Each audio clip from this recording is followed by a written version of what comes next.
Okay sir.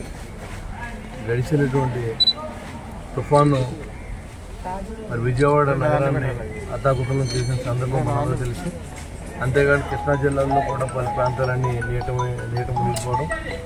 దాంట్లో భాగంగా తాడేపల్లిగూడెం నుంచి నేను రెవెన్యూ డివిజన్ ప్లస్ దాతలు కలిసి 28,000 పులిహోర ప్యాకెట్లు పంపడం జరిగింది.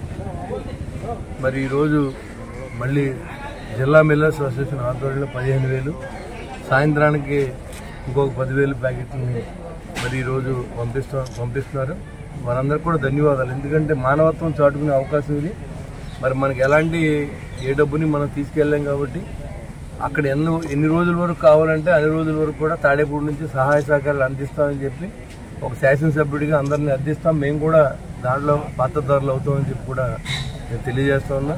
మరి వారందరూ వారు జిల్లా మేయర్ అసోసియేషన్ వారు స్పందించి ఈరోజు ఈ కార్యక్రమాల్లో చేపట్టినందుకు వారికి కూడా మనస్ఫూర్తిగా ధన్యవాదాలు తెలియజేస్తూ, ఈ సహాయం మనం ఏదో పేరు చేసాం అనుకోకుండా మరి వారికి తొందరగా ఎంతవరకు రిలీఫ్ వచ్చే వరకు కూడా మన తాడేపూడి పట్టణం ముందు వరుసలో ఉండాలి. దానికి మీరందరూ సహకరించాలని చెప్పి కూడా ప్రార్థిస్తూ, సామాన్య ప్రజలు కూడా దీనికి సహాయం చేయొచ్చు.